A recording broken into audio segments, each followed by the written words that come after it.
Salut à toutes et à tous, vous êtes confortablement assis devant votre écran et on commence direct. Vous avez Starlink pour le haut débit, mais est-ce que vous protégez votre connexion?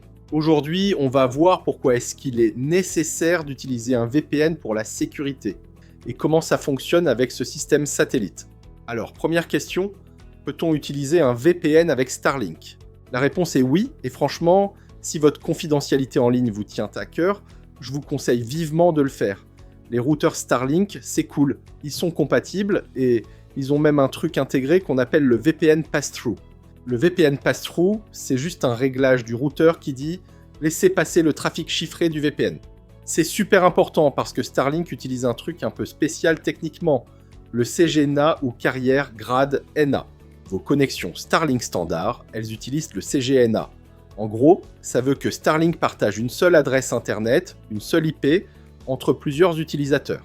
Du coup, si vous avez le forfait Starlink normal, vous n'avez pas cette adresse IP unique publique, et la conséquence est immédiate. Vous ne pouvez pas installer le VPN directement sur le routeur pour protéger toute la maison en une seule fois. Si vous voulez ça, il faut passer au forfait business par exemple. Sinon, la solution la plus simple, c'est d'installer un VPN directement sur votre téléphone, ou votre PC.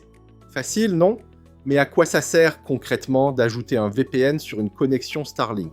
Même si Starlink vous dit que c'est ultra sécurisé, soyons réalistes. Il y a déjà eu des failles.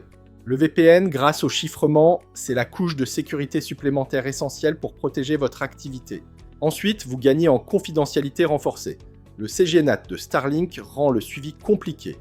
Mais si quelqu'un est déterminé, il peut remonter jusqu'à vous avec les horodatage. Avec votre VPN, tout ce qu'ils verront, c'est que vous discutez avec un serveur chiffré. Point final. Et puis, ça vous permet de changer d'adresse IP autant que vous voulez.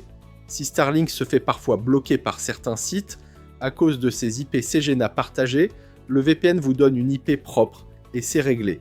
En plus, ça vous permet bien sûr de vous géolocaliser où vous voulez pour accéder à vos contenus préférés. Alors, quel VPN est vraiment adapté pour Starlink ? Perso, je vous conseille NordVPN. C'est juste l'un des plus fiables du marché, surtout qu'ils ont un protocole maison super rapide, le NordLynx basé sur WireGuard. Ça c'est génial car ça gère beaucoup mieux les changements de satellite qui peuvent parfois faire sauter votre connexion VPN. Pour l'installer, c'est hyper simple. Vous prenez un abonnement, vous téléchargez l'appli sur votre appareil, vous vous connectez et en un clic, vous êtes protégé. Cliquez sur le lien en description pour le tester. Ce lien vous donne droit à une promo exclusive jusqu'à moins 74%. Maintenant, on va voir la question épineuse des inconvénients. Le seul bémol du VPN, c'est que le chiffrement peut légèrement ralentir votre connexion Starlink. Mais avec un VPN rapide comme NordVPN, vous ne sentirez presque pas ce ralentissement, si ralentissement il y a. Si votre connexion VPN Starlink lâche en plein milieu, c'est souvent quand votre parabole change de satellite. Heureusement, les meilleurs VPN ont un kill switch qui coupe immédiatement votre connexion Internet si le VPN se déconnecte, protégeant ainsi vos données de fuir.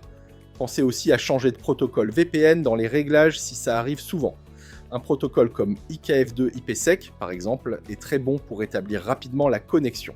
En bref, si vous avez Starlink, le VPN, c'est incontournable. C'est essentiel pour la sécurité, la confidentialité et l'accès au contenu, tout est là. Voilà. Si cette vidéo sur Starlink vous a aidé, lâchez un like, commentez si vous avez des questions et abonnez-vous à la chaîne pour plus de guides de cybersécurité. Pensez également à visiter notre site techandplay.com pour en savoir plus sur les VPN. Et oui, c'est déjà terminé, je le sais, mais bon, c'est comme ça, toute bonne chose a une fin et je vous dis à plus tard.